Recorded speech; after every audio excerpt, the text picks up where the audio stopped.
Thank you, members of the press, for joining us on this call to discuss the humane euthanasia of 13 bears that were housed at the Appalachian Bear Rescue. I'm Emily Buck, TWRA Director of Communications and Marketing. Also on this call, we have TWRA Executive Director Jason Maxedon, TWRA Deputy Director of Field Operations Brandon Ware, and University of Tennessee School of Natural Resources Wildlife Veterinarian Dr. Dan Grove. We're going to begin with an opening statement from Director Maxedon and then open the floor for questions. If you wish to be called on for a question, please use the raised hand feature and we will call on you one at a time. We do have a lot of outlets on the line, so please keep your question to one, and if necessary, a clarifying question. And if we have time for more, we'll circle back around.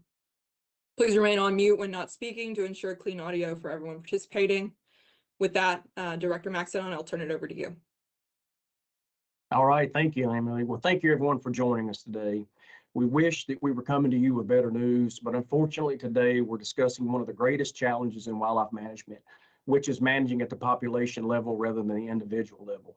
75 years ago, when this agency was founded, there were almost no bears left in Tennessee due to overhunting. Through dedicated habitat work and conservation, now we estimate that there are more than 6,000 bears throughout the state, and the population continues to grow and expand. As part of conservation efforts, the agency regulates and permits wildlife rehabilitation facilities, such as the Appalachian Bear Rescue, to accept orphaned or injured black bear cubs. Bears are usually returned to the wild after 6 to 9 months. To ensure that they're able to return to the wild, it's incredibly important that they're not held at the facility for too long to prevent them from becoming habituated to humans. Or to put it another way, we don't want them to become so comfortable being around humans that they will approach them once they're released back into the wild. When that happens, it causes human-bear conflicts like we see routinely in Gatlinburg. Last year in 2023, several bears at ABR developed symptoms of pneumonia. One succumbed to its illness. One was so sick that it died under anesthesia. One was euthanized and 3 were released. If we knew what we know now, we would not have released those bears either. This year, 2 more bears that were placed in the same enclosures as the previous bears also developed similar pneumonia symptoms, which immediately made us concerned about the quality of the environmental conditions at ABR and the extent of the disease exposure at the facility. Because ABR does not have a veterinarian on staff and because TWRA is the agency responsible for the management of the bears in their care, we consulted with the University of Tennessee College of Veterinary Medicine vets who had been providing care and treatment to the sick bears. We also consulted with UT School of Natural Resources veterinarian Dr. Grove, the National Park Service, and Kentucky Department of Fish and Wildlife because one of the bears was from their state. This group of experts agreed that our #1 priority should be preventing the wild bear population from being exposed to this disease, which had already been proven to be fatal. Once an infectious disease is introduced into a wildlife population, it's nearly impossible to manage or eradicate. Because of this, we made the very difficult decision to euthanize the 13 bears which had been exposed to the disease to protect the safety of the entire wild bear population. I personally spoke to the director of ABR about this decision. I was very frustrated to see that they're claiming they were not included in this conversation. ABR's executive director was invited more than once to meet with the veterinarians and ask questions. A second meeting was offered when I talked to her personally, and ABR's board chair also refused to speak with me on this issue. We made every effort to keep them involved, but because they disagreed with the decision, they didn't want to speak with us about it. These bears were in the care of ABR when they became sick. The majority of these orphan cubs housed at the ABR are brought to the facility by TWRA biologists. So to ensure the safety of these cubs, TWRA will not be housing any additional cubs at ABR until biosecurity measures are taken to sanitize the affected enclosure and protect other bears at the facility. Look, all of us who go into wildlife management are passionate about wildlife. Many of our team members hold master's degrees in wildlife biology and have specialized experience in the care and management of these species and their habitats. None of us enjoy making these types of decisions, but I want to be clear when I say TWRA stands behind this decision. It's the right thing to do for the wild bear population. Emily, I'm going to turn it back over to you. Thank you, Director. At this time, we'll take questions. Please use the raised hand feature if you would like to ask a question, and you will be called upon.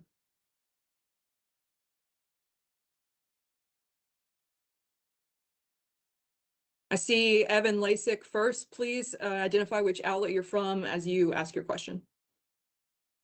Hey, I'm with WVLT here in Knoxville. So my main question was, I think you kind of touched on it a little bit, but what was the rationale again behind euthanizing instead of going through the treatment? This was shocked a lot of people. Yeah, and what I would like to do with that question is defer to Dr. Dan Grove. So Dr. Grove, do you mind helping with that question? Yes. To answer the question, just because a treatment occurs and you resolve what we call clinical signs, or the signs that you can actually visibly see with an animal, doesn't mean that the bacteria might not still be there, or the pathogen that's causing a disease might still be there. And because in wildlife, we can't run the risk of there being any chance that they might be what we call a subclinical carrier of disease, we can't run the risk that these diagnostics that we're doing, we're assuming it's the right diagnostic test for the particular pathogenic process that's occurring, but it may not be, because this is kind of a new thing. And so it's out of an abundance of caution that we're opted to go down this route. Thank you, Dr. Grove. The next reporter question coming from Olivia. Olivia, please identify your outlet.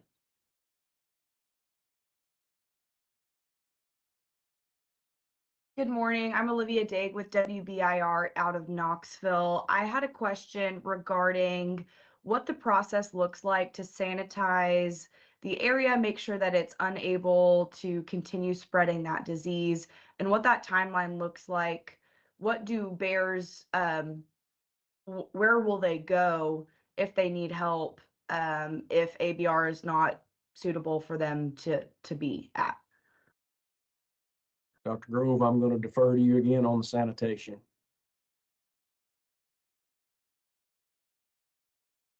In terms of sanitation, because this is an outdoor enclosure and there's a lot of natural materials, the recommendation is to do a controlled burn of it. And when we say that, we mean to burn off all the leaf litter and other debris that might be there, and get it to a certain temperature so that the top layers of soil reach a temperature that might destroy any pathogens that are there.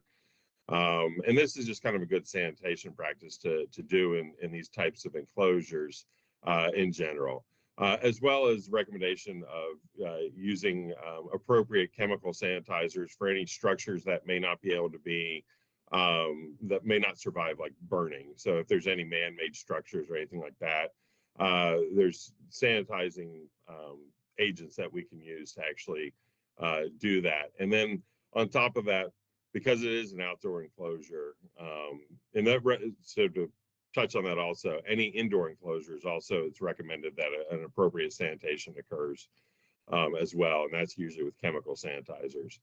But leaving an area after you've done these measures set, because it is outdoors, the natural processes outdoors of sunlight and changing of temperatures and freezing can help potentially get rid of any additional pathogens. But it also guarantees that it sets for long enough where if there were pathogens left after all those processes, they potentially are destroyed by the other mechanisms. But it is extremely difficult to guarantee 100% that everything that might be in there is potentially gone. So these are the current methods that we have available to us. At this time, I'm not seeing any other. Oh, Olivia has a clarifying question. Go ahead, Olivia. Yeah, I wanted to touch back on what is the timeline for those facilities to be able to house bears again? Yeah, and Olivia, go back to the first part of your question. At this time, we don't think, outside of pens 3 and 4, to our knowledge, there's no other bears that are affected to be concerned about in that facility at this time. As far as us putting any more bears, we're going to reevaluate our relationship with ABR and decide if we want to send any bears. At this time, we're not going to send any bears there until we know that the facility's been decontaminated. And again, we want to reevaluate that partnership before we make that decision.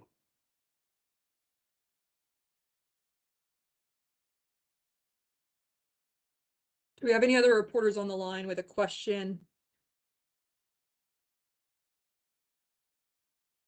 Evan, go ahead. Evan Lacey, WVLT. My main question is, have the bears now been euthanized yet? And how many does that make this year that have been put down? So there are 13 bears planned to be euthanized. There are 5 still there at the facility that we plan to euthanize. And those 8 bears that were taken out yesterday were taken to the UT Vet Center. And last I heard, yes, all those have been euthanized and necropsies had begun on those.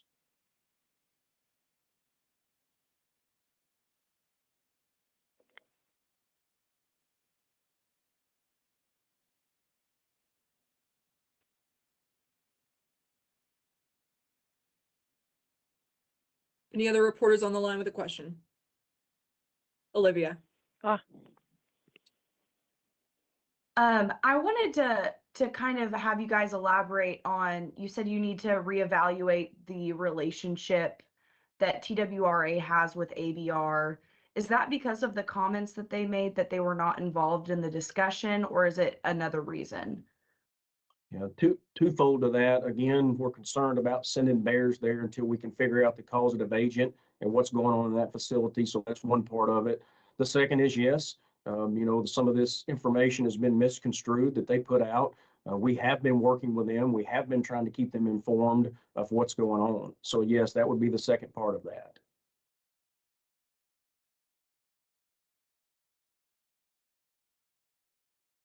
Evan. And can you walk us through the timeline of how long these conversations been going on, how long you've been looking at all of this stuff going for, and up until yesterday? Certainly. And Deputy Director Ware, I may defer to you to go with the timelines. I can give a broad overview, but I think you have more specifics on the timeline. Sure, thank you, Director. I believe, from my understanding, that the staff at ABR had first noticed signs and symptoms in some of the bears around the end of November. They had taken one bear cub to the University of Tennessee to seek treatment, and it had begun treatment, and then we were not notified for about 5 days that it had been undergoing treatment. I believe it was on November 26th whenever we first received that communication of how many bears had been exposed and were housed in that pen, and that they had been treated for about 5 days. The University of Tennessee, the other partners that the director mentioned earlier, the University of Tennessee Vets, the Kentucky Department of Fish and Wildlife, and the National Park Service, they held a meeting on December 9th to further discuss, what the course of action should be. That included the vets from UT that had been treating those bears at ABR. And so that was discussed with them and then later with other professionals. At that time, on the same day of that meeting, they were notified by TWRA staff of our intentions for the initial 5 bears. We continued discussions over the next day, and on the 10th, the final decision was made that out of an abundance of caution, we didn't know the full extent of the exposure or how contagious this disease was, or the threats that it posed to our native wild populations. So we let them know after the decision was made on the 10th that we would not be releasing any of those 13 bears. There were some follow-up conversations after that where we discussed an offer to let them meet with the veterinarians involved in that discussion to explain to their staff or to their board. The director also, like you mentioned, had reached out to the director and to their board chair to offer more explanation, and that was declined.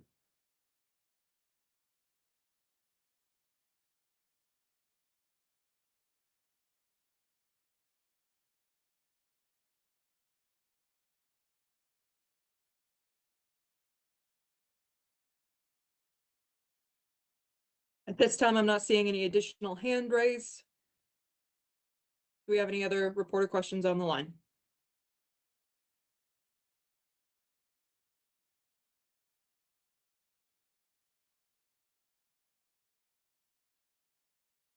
Seeing none, we'd like to thank you all for being on the line today. We certainly understand that this is a tough issue with a lot of moving parts, so we appreciate your due diligence to allow us the opportunity to explain the situation.